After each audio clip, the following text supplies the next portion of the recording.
पंडित जी थे, वो नहाने गए सवेरे सवेरे। पहले तालाबों में नहाते थे लोग, उनके यहाँ तालाब था। तभी वहीं पर तालाब में एक धोबी था, कपड़े धुल रहा था। राजा का धोबी है, तो राजा का धोबी तो थोड़ा रहेगा ना घमंड, भाई मैं राजा का, प्रधानमंत्री का ड्राइवर प्रधानमंत्री से ज्यादा घमंड में रहता है, मैं प्रधानमंत्री का ड्राइवर हूं भाई। गुरु तो गुड़ चेला शक्कर हो गया। हाँ, गुरु तो गुड़ रहा, चेला शक्कर हो गया। ऐसे ही है। धोबी भाई साहब धुल रहे थे कपड़ा, पंडित जी आए। पंडित जी बड़े भक्त थे, भगवान के उपासक थे। आए, रोज नहाने आते थे, आज भी नहाने आए। अच्छा, उनका नियम था नहाने के बाद सूर्य भगवान को, पहले के लोग नदियों में जाए ना तो नदियों में ही जल चढ़ा देते थे, तालाब में जाए तो तालाब में ही सूर्य भगवान की तरफ मुंह करके सूर्याय नमः आदित्याय नमः। जब पंडित जी जल चढ़ाने लगे तो धोबी ने कपड़ों को जोर जोर से पीटना स्टार्ट किया। तो जो कपड़ों का गंदा छीटा जल था, छीट नहीं पड़ते, कपड़ों का निकलता है, वो गंदा पानी पंडित जी की अंजलि में जाके गिरा, हाथ में, और उसी से वो सूर्य भगवान को अर्घ दे रहे हैं। तो सूर्य अर्घ में उस जल में वो कपड़ों का धौमन गिर रहा था, गंदा पानी। जबकि धोबी को चाहिए ये था कि जब कोई जल चढ़ा रहा है तो जरा 1 मिनट के लिए भैया रोक लो कि जल पूरा हो जाए। पंडित जी तो जल चढ़ाते रहे, पंडित जी भी ना रुके, वो अपना जल चढ़ाते रहे, सूर्याय नमः आदित्य, तो पानी गंदा पड़ता रहा। ये दृश्य भगवान ने देखा। भगवान नारायण लेटे लेटे देख रहे हैं, अरे बड़ा गलत कर रहा। सुदर्शन को आदेश दिया, सुदर्शन जाओ जाओ धोबी का सिर काट के लाओ। सुदर्शन चले धोबी का सिर काटने।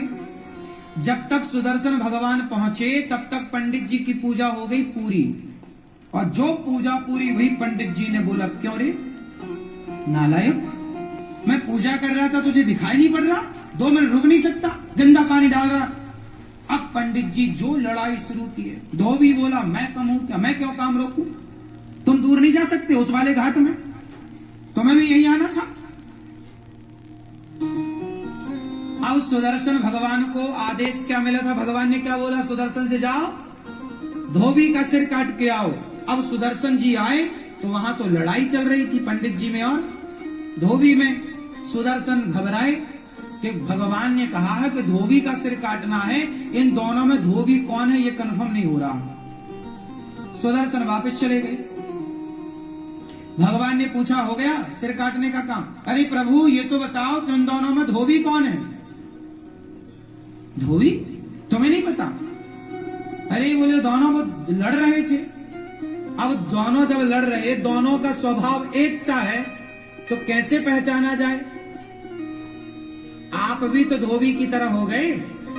यदि धोबी गलत था तो पंडित जी आप भी तो उससे लड़के उसकी तरह हो गए।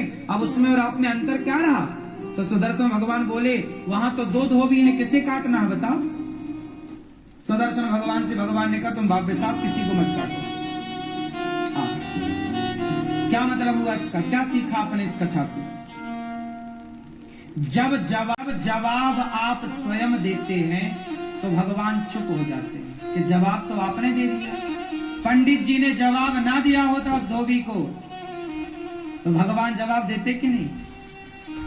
इसलिए कोई आपको गाली दे, आपको अपमानित करे, आप तो सॉरी कान पकड़ लो भैया, आप सही हम गलत। आप जवाब नहीं देते तो ईश्वर जवाब देते हैं, और आप जवाब दे देते हैं तो भगवान ठंडे पड़ जाते, भैया तुम ही निपटो सुलझो, फिर हमें काहे, तुम कर लो।